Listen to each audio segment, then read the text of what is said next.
was a senior in college, basically working a job, managing a health club, selling memberships. And one of my classmates needed a job. And so I hired him to come work with me at this chain of health clubs. And we were top salespeople there. And he was there for a while. And then he left to go work for a company called Cellular One, which at the time was one of two cell phone service providers in South Florida. Now I'm talking back in 1989, I'm talking the big brick phone, I'm talking the bag phone that you carried on your back, or the car phone that was permanently mounted into your car. And so I bought his first phone from him, and we sat down over beers and said, wow, this is really cool. Everyone's going to have one of these wireless phones in their hands one day. This is back when penetration was 9%. So let's start a business. Let's pool our limited resources and let's start a company selling cell phones to consumers. Well, we had no money.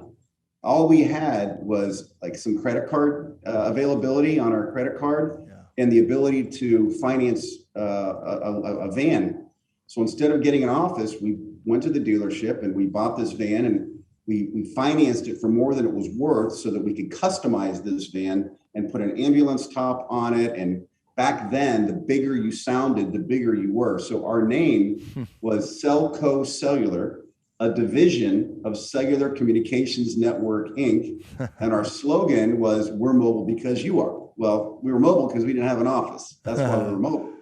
On the back of this van, we'd have a numbering system. Every week, we would change the number on the back of the van. It might be 017 this week. It might be 225 the next week. So it looked like we had a fleet of these vans driving around Miami. Brilliant. Selling phones in parking lots of shopping malls and grocery stores and trade shows. So it was a very, very humble beginning. That company, by the way, ended up growing from that van to about 300 locations in 34 states in Puerto Rico about 7 years later. And we raised money through angel and through venture capital, and eventually took it public in 1997 with Merrill Lynch and Smith Barney before it sold to Nextel.